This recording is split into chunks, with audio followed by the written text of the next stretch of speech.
you ever noticed something strange about the Uchiha clan? Think about their strongest techniques. Amaterasu, Tsukuyomi, Susanoo, Izanagi, Izanami, Kotoa Matsukami.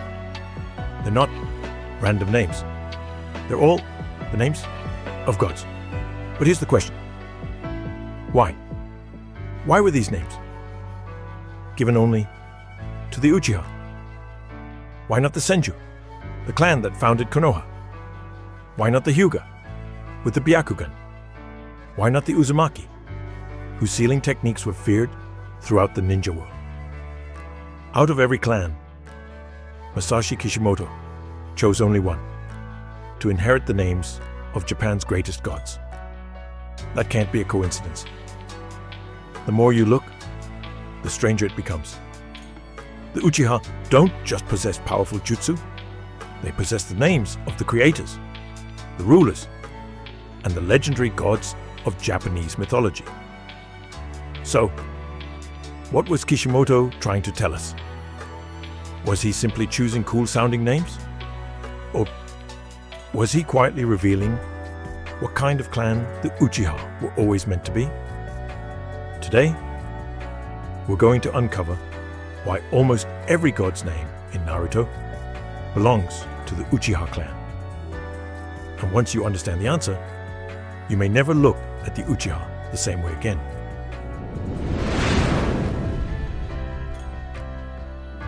Let's start with the pattern itself. Think about the Uchiha's most famous abilities.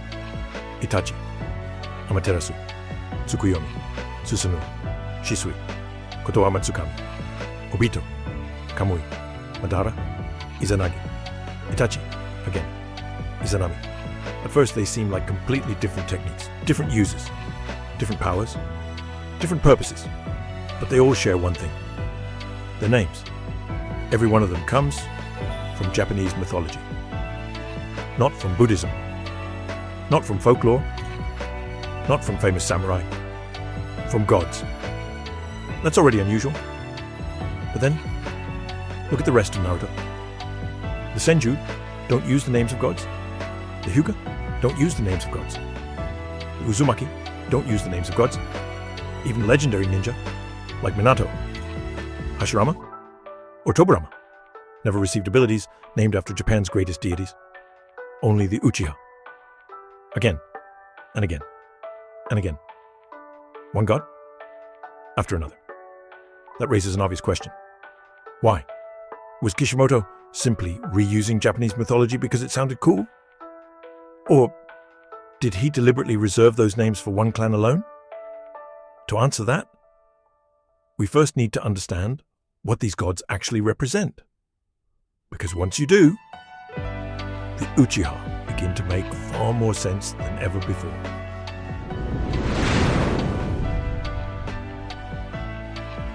In Japanese mythology, gods aren't simply powerful beings.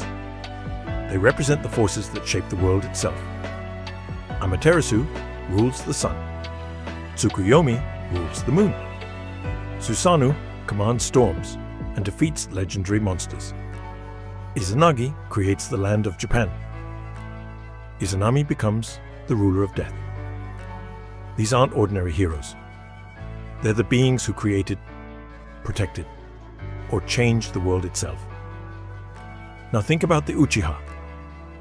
When an Uchiha awakens the Mangekyo Sharingan, their powers aren't ordinary ninjutsu.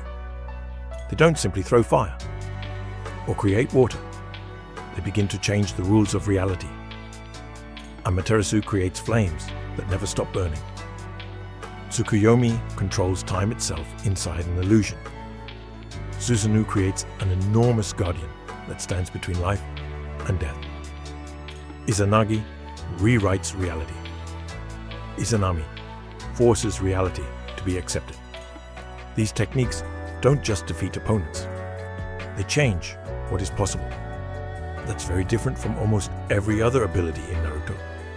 The Hyuga perfect their own bodies. The Senju control nature. The Uzumaki master powerful sealing techniques. But the Uchiha change the world itself. Perhaps that's exactly why Kishimoto didn't give them ordinary names. He gave them the names of gods, not because they were stronger than everyone else, but because their abilities were meant to feel as if they existed beyond human limits. And once that pattern becomes clear, another question appears. If every god was chosen so carefully, why these gods? Why not other famous gods from Japanese mythology?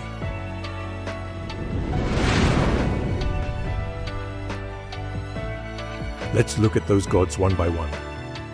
Amaterasu, the goddess of the sun, the source of light, the source of life. In Naruto, Amaterasu becomes black flames that never die, not ordinary fire, an unstoppable force. Tsukuyomi, the god of the moon, a deity associated with mystery and darkness. In Naruto, Tsukuyomi doesn't attack the body, it traps the mind. Reality itself is replaced by illusion. Then, Susanoo, a god who protected people by defeating Yamata no Orochi. In Naruto, Susanoo becomes the ultimate protector, a gigantic warrior that shields its user from almost any attack. Izanagi, the creator of Japan, the god who brought the world into existence. In Naruto, Izanagi creates a new reality for its user. Death becomes survival, failure becomes victory. Finally, Izanami, the goddess whose story accepted the reality of death. In Naruto, Izanami forces its victim to accept reality as well. Different stories, different worlds. But notice what never changes.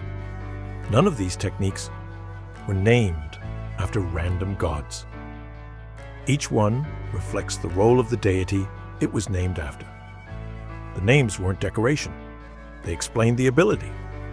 And that's exactly why Kishimoto couldn't have chosen them by accident.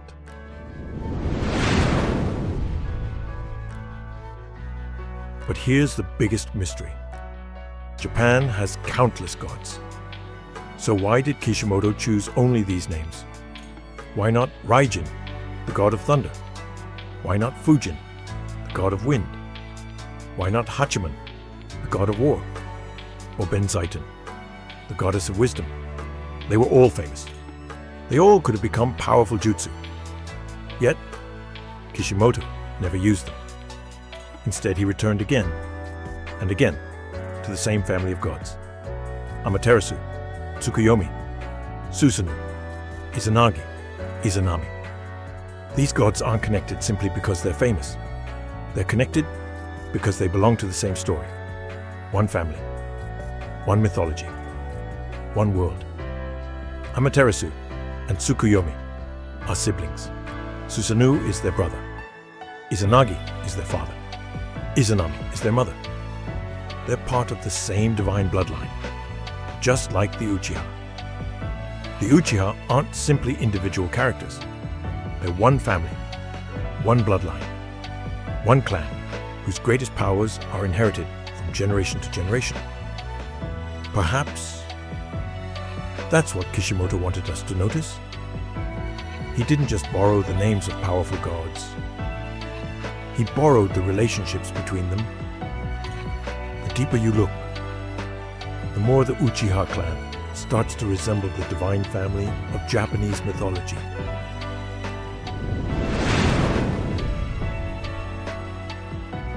So, why do Japan's greatest gods appear only within the Uchiha Clan? Masashi Kishimoto never gave an official answer. But after looking at the evidence, it's difficult to believe it was accidental. The Uchiha weren't designed to be ordinary ninja. They were meant to possess powers that felt almost divine. Not just because they were strong, but because they could change reality. Control fate, protect, destroy. Just like the gods whose names they inherited. That's why Kishimoto didn't create new names for their abilities. He reached back more than 1,000 years into Japanese mythology and chose names that every Japanese reader already understood. To us, Amaterasu was never just a cool word. Tsukuyomi was never just an illusion. Susanoo was never just a giant warrior. Those names already carried history, meaning, and power. Perhaps that's why the Uchiha feel different from every other clan in Naruto, because they don't simply use powerful techniques. They inherit the names of gods. The next time you watch Itachi, Sasuke, Madara, Obito, or Shisui, listen carefully to the names of their abilities. They're not just jutsu. They're echoes of stories that Japan has told for more than 1,000 years. And maybe that's the real reason the Uchiha have always felt larger than life.